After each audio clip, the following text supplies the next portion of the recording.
Hindenburg नहीं होता तो शायद गौतम अदानी का नाम इतना बदनाम नहीं होता। 2022 में राहुल गांधी भारत जोड़ो यात्रा लेकर निकले थे, तब अदानी के शेयरों से खूब पैसे बनते थे। शेयर बाजार में प्रॉफिट का नाम अदानी बन गया था। पूर्व आरबीआई गवर्नर रघुराम राजन और राहुल गांधी ने एक दूसरे का इंटरव्यू लिया, तब भी अदानी के शेयरों के प्रॉफिट की बड़ी चर्चा थी। तब वो दौर था जब बहुत सारे लोग राहुल गांधी को भी सीरियसली लेने को तैयार नहीं थे, लेकिन राहुल गांधी को अदानी की कारगुजारियों पर शक था।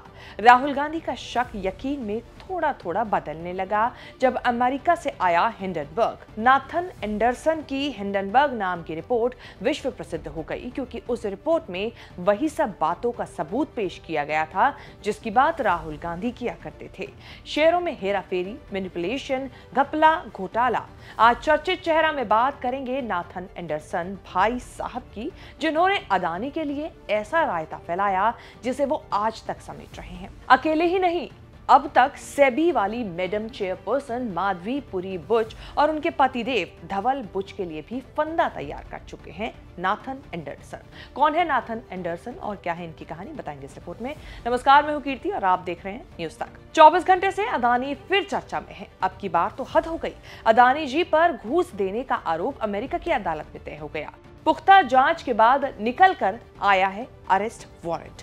अदानी के इस वाले लफड़े से हिंडनबर्ग या नाथन एंडरसन के खुलासे से कोई लेना देना नहीं है, लेकिन चर्चा में आ गए हैं अमेरिका के राहुल गांधी, नाथन एंडरसन और उनकी कंपनी हिंडनबर्ग। सारी कहानी इन भाई साहब ने ही तो शुरू की थी।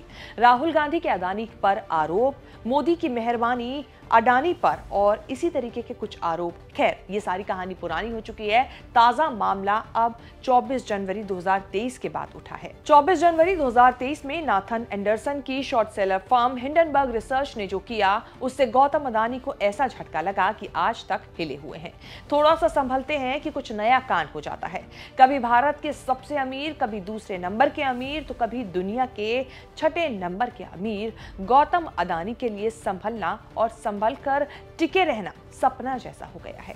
मैसेजिंग ऐसे हो रही है कि इतना बड़ा बिजनेस एम्पायर जैसे घूस, घपले, घोटाले पर ही टिका हो।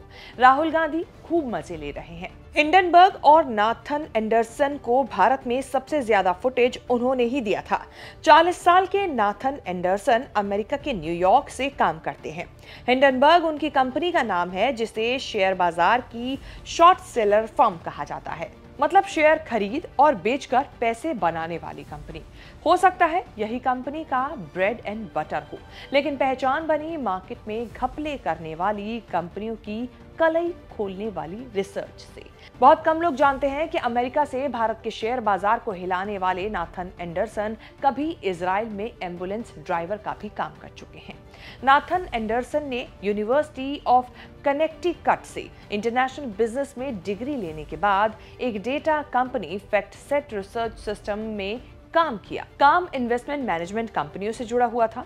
नौकरी करते हुए डेटा और शेयर मार्केट की बारीकियों को जाना। समझ आ गया कि शेयर मार्केट दुनिया के पूंजीपतियों का सबसे बड़ा अड्डा है। नौकरी करते हुए नाथन एंडरसन समझने लगे कि शेयर मार्केट में काफी कुछ ऐसा हो रहा है जो आम लोगों की समझ से बाहर है। बस यहीं से उनके दिमाग में अपनी कंपनी शुरू करने और कंपनियों की गड़बड़ियों को उजागर कर शॉर्ट करने का आइडिया आया। नाथन को एक दिन अपना आइडिया इतना हिट लगा कि लगी लगाई नौकरी छोड़ दी। 2017 में हिंडनबर्ग नाम से कंपनी शुरू कर दी। कंपनी का नाम 6 मई 1937 में न्यू जर्सी के मैनचेस्टर टाउनशिप में हुए हिंडनबर्ग एयरशिप एक्सीडेंट के नाम पर रखा गया। 2017 से अब तक कम से कम 3 दर्जन कंपनियों में गड़बड़ियों का भंडाफोड़ हिंडनबर्ग कर चुकी है, ऐसा कंपनी का दावा है। साल 2020 में वॉल स्ट्रीट जर्नल को दिए एक इंटरव्यू में नाथन ने कहा था, मुझे अफसोस हुआ कि काम चलाऊ एनालिसिस हो रहा है। भारी दबाव में काम करना मुझे अच्छा लगता है। नाथन एंडरसन हैरी मार्कोपोलोस को अपना एक रोल मॉडल के तौर पर मानते हैं, क्योंकि उन्होंने जो काम किया था उसकी वो सराहना भी करते हैं। आपको बता दें, हैरी मार्कोपोलोस एक एनालिस्ट हैं जिन्होंने बर्नी मैडोफ की फ्रॉड स्कीम का पर्दाफाश किया था। नाथन एंडरसन की रिसर्च फर्म हिंडनबर्ग का मुख्य काम शेयर मार्केट, इक्विटी, क्रेडिट और डेरिवेटिव्स पर रिसर्च करना है। इसके जरिए कंपनी ये पता लगाती है कि स्टॉक मार्केट में कहीं गलत तरीके से पैसों की हेराफेरी तो नहीं हो रही, कहीं बड़ी कंपनियां अपने फायदे के लिए अकाउंट मिसमैनेजमेंट तो नहीं कर रही है, कोई कंपनी अपने फायदे के लिए शेयर मार्केट में गलत तरीके से दूसरी कंपनियों के शेयर को बेट लगाकर नुकसान तो नहीं पहुंचा रही है। इन सब पॉइंट्स पर ध्यान करके रिसर्च करके कंपनी एक रिपोर्ट तैयार करती है, उसे पब्लिश करती है। एंडरसन की कुल संपत्ति के बारे में बात करें तो इसके बारे में ज्यादा जानकारी किसी को नहीं है, लेकिन कुछ रिपोर्ट से ये पता चलता है कि उनकी अनुमानित कुल संपत्ति $5 मिलियन या इससे भी ज्यादा है। जब भारत के शेयर बाजार को लेकर एंडरसन की फर्म ने रिसर्च रिपोर्ट निकाली तो अदानी के समर्थकों ने आरोप लगाया कि अरे ये तो अदानी के शेयर गिराकर पैसे बनाने की साजिश है, जिससे हिंडनबर्ग कमा रहा है।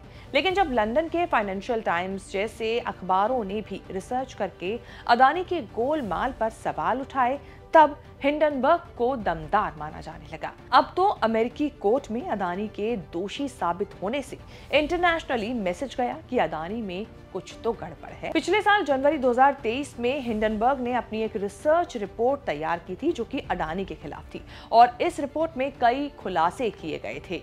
इस रिपोर्ट में दावा किया गया था कि अडानी ने स्टॉक्स में हेरफेर कर कर्ज लेकर कई तरीके से गोलमोल किया है। इसके जारी होने के बाद अडानी ग्रुप के शेयरों में सुनामी आ गई थी और अडानी ग्रुप को करीब $150 अरब का नुकसान हुआ था।